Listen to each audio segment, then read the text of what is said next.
qu'on est dans un monde qui bouge, qui ne cesse de bouger. Nous, humains, nous devons nous adapter. Pour moi, les innovations majeures aujourd'hui, c'est tout ce qui permet aux êtres humains dans une société d'arriver à être dans un contexte qui leur est propice. Et bien évidemment à la formation. On ne peut pas être à l'IDRAC sans parler des innovations pédagogiques. Comment est-ce qu'on évolue? Tout simplement en nous adaptant à leur méthodologie à eux et à ce qu'ils ont envie de faire pour apprendre. Ce qu'on cherche aujourd'hui quand on est jeune, c'est à la fois de pouvoir être en études, apprendre des techniques, des comportements et des compétences, mais c'est aussi pouvoir connaître le monde de l'entreprise. On n'est plus dans une salle de cours avec un prof devant qui parle et qui vous projette X slides. Et on va apprendre par sa propre découverte, tout simplement à travailler ensemble et à interréagir entre humains que nous sommes. À la fois on travaille, on apprend et surtout on prend du plaisir, on apprend beaucoup mieux.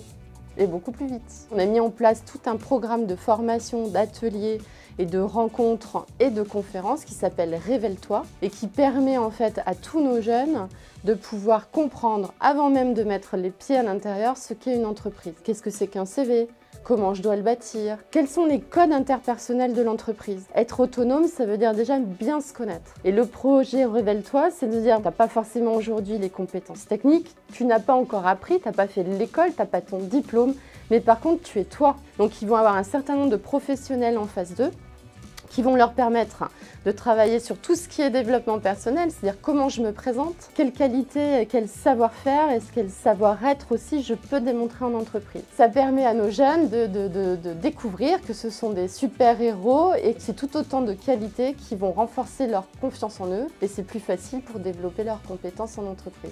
Donc les innovations ne sont pas forcément des innovations technologiques. On n'est pas forcément toujours obligé de travailler une fusée, de découvrir des choses dans des boîtes de pétri. On se recentre sur, je le dis souvent et ça fait rire, mais les belles personnes que nous sommes. Voilà, quelqu'un qui se sent bien, qui n'a pas peur, réussit dans tous les contextes.